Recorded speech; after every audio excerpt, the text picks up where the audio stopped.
urgència de fer el traçat de l'AVE ha fet que l'interès de les troballes hagin estat valorades en una velocitat insòlita i sense tenir visió del conjunt de la recerca. Per tant, no crec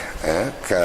se n'hagi de fer un gramassa en el sentit de dir això és un desastre. En tot cas, el que s'ha de fer és excavar-ho tot i llavors hi haurà opinió per fer-ho.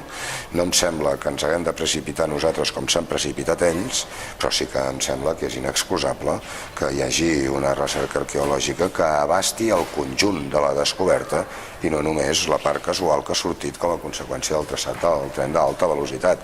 Per tant, jo el que els diria als del govern és que en aquest tipus d'actuacions s'ha de ser molt més caute del que ells han estat i que és imprescindible que es faci una revisió del conjunt de tota la troballa arqueològica, que es delimiti bé i llavors es podrà valorar en el seu conjunt